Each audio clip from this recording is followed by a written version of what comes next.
పార్టీలో చేరికలపై సీఎం చంద్రబాబు కీలక వ్యాఖ్యలు చేశారు. పార్టీకి నేతలకు కార్యకర్తలకు ఎటువంటి ఇబ్బందులు రాకుండా చేరికలు ఉంటాయని చంద్రబాబు చెప్పినట్లుగా సమాచారం. వైసీపీ నుంచి చాలా మంది టీడీపీలో చేరేందుకు సిద్ధంగా ఉన్నారని అన్నారు ఆయన. వైసీపీలో ఇమ్మడలేక చాలా మంది వస్తామంటున్నారని అన్నారు. కానీ మంచి వ్యక్తిత్వం ఉన్న వారినే పార్టీలోకి తీసుకుంటామని చంద్రబాబు స్పష్టం చేశారు.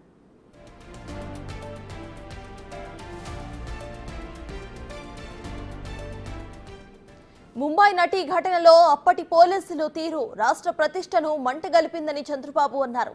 తప్పు చేసిన పోలీసులు ఏ స్థాయిలో ఉన్నా సరే క్షమించేది లేదని అన్నారు సీఎం. మహిళల భద్రతకు ప్రభుత్వం ఎక్కువ ప్రాధాన్యత ఇస్తుందని అన్నారు.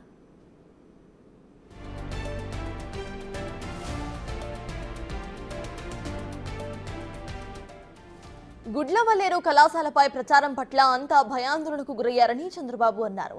సకాలంలో స్పందించి అధికారులను అప్రమత్తం చేశామని అన్నారు ఆయన. హాస్టల్ మొత్తం కూడా తనిఖీ చేసినా ఎటువంటి పరికరాలు దొరకలేదని అన్నారు. దర్యాప్తు ఆగదు, సమగ్ర విచారణ కొనసాగుతోందని అన్నారు ఆయన. తప్పు చేసిన ఎవరిని కూడా మా ప్రభుత్వం ఉపేక్షించేది లేదని చంద్రబాబు స్పష్టం చేశారు.